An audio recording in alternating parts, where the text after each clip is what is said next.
Abbiamo lanciato per lunedì 22 un appello al blocco del porto e bloccheremo il porto raccogliendo la chiamata dei portuali di Genova e unendoci a quello che sta accadendo in tanti porti d'Italia, di tutto il Mediterraneo e anche oltre.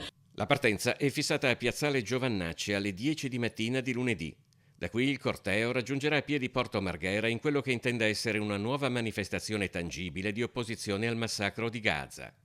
La manifestazione regionale di Venezia si inquadra in una serie di iniziative e presidi nei porti italiani, di cui Genova è capofila, per tenere alta la tensione sulla Global Summit Flottiglia e fermare le vie che alimentano l'economia di guerra. L'Italia è il terzo fornitore al mondo di armi a Israele dopo gli Stati Uniti e la Germania e dai nostri porti passano le armi che dalla Germania arrivano dirette a Israele. Questo avviene anche dai porti di Venezia, non è il momento di stare fermi, non è il momento di tentennare, ma è il momento di fare un passo in più e di davvero agire. Oltre alla solidarietà alla popolazione di Gaza, scioperi e manifestazioni rappresentano una critica e uno sprone nei confronti del governo italiano e dell'Unione Europea, ai quali si chiede una presa di posizione più decisa nei confronti di Israele. All'appello di associazioni, comitati e centri sociali che già in occasione della mostra del cinema erano riusciti a portare migliaia di persone a sfilare al Lido di Venezia, si uniscono anche i sindacati di base che hanno indetto uno sciopero generale per l'intera giornata del 22 settembre. Adesso noi ci troviamo appunto domani con le forze dell'ordine per capire come muoverci. Io ripeto, non ho